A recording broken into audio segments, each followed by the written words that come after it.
Want to bring Sam back in for our final thoughts on the session today. We got a lot of data today, a very data-heavy day. PPI, pending home sales, retail sales, a whole bunch of all of the ones that were released, all of that information. A few key points were sticking out to me. One of them, the sellers are taking their homes off the market at the fastest pace in nearly a decade. Close to 85,000 U.S. sellers took their homes off the market in September. That's up 28% from a year ago. The supply of homes for sale is now about 15% higher than it was a year ago as well. Pending sales for October, which we also got today, those are based on signed contracts, were up 1.9% month to month, but basically flat from a year ago. That could be attributed to that small drop we saw in mortgage rates during the month, which have since turned higher this month. We also got consumer confidence. It dipped to its lowest level in months on concerns about the labor market.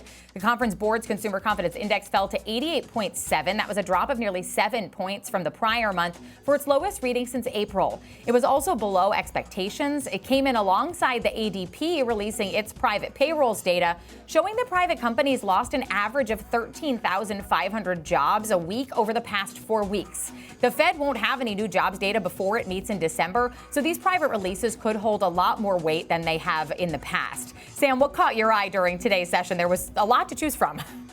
There was. It was like pick your own adventure today because it didn't really matter how you sliced and diced it. There was sort of something in there for everybody as far as the data is concerned. But, there was a lot of attention, Marley, also on who's going to be the next Fed chair. Treasury Secretary Scott Bessent, who's really leading the selection process here, saying this morning that there's a very good chance that President Trump names somebody by Christmas, adding that there are currently 5 strong candidates. Bloomberg then reporting later in the day, White House National Economic Council Director Kevin Hassett is emerging as the front runner.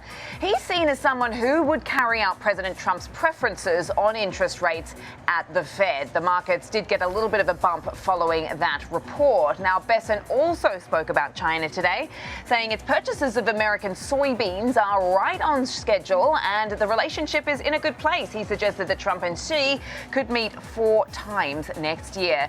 It feels like things are progressing in these peace plan talks to bring an end to the war in Ukraine as well. Reports suggesting while Ukraine may have agreed to terms of a peace deal, more talks are needed, and President Zelensky may visit Trump in the next few days to hammer out the final details to make a deal. So one of the sticking points has been a revision on caps on troops Ukraine can have in its military, and we did see a big move down in oil off the back of this, so that's something also to keep tabs on. But heading into tomorrow, Marley, what will you be looking out for? We're going to get initial jobless claims in the morning. Those are expected to be pretty much in line with last week, but we're also going to get the Fed's beige book. Now, that's expected to show overall economic activity little change, but we are expected to see some districts seeing slight declines, others seeing modest growth. Inflation likely moderating, but high input costs continue to pressure some businesses. Consumer spending should also be mixed. Higher income households spending more, lower focusing on discounts in this K-shaped economy. The labor market, the potential wild card here. We've gotten a very little data on this front. Some districts expected to report challenges with their labor supply, potentially influenced by immigration policies. So that will be very interesting to see ahead of the December FOMC meeting. How about you, Sam? What are you keeping an eye on? Well, obviously, we are counting down to the holiday, so trading volumes could start to thin out or continue to do so as we do approach that holiday. Some people perhaps are hitting the road early, but before the open, we will have some more earnings. Deere, that's going to be an interesting one because it's really been seeing some headwinds lately with waning demand for its machinery and relatively lower grain prices as well, although they have been picking up lately. The dollar, that's going to be important as well, has also stabilized recently. We've also had some trade deals which Deere could benefit from. So that's one to keep an eye on. Li Auto, the Chinese EV maker, of course, this company has a strong presence in the Chinese EV market. It does focus on premium vehicles. Its US listed shares have been down over 20% year to date. It has been facing a few challenges, of course, with a slowing Chinese economy, a recall as well.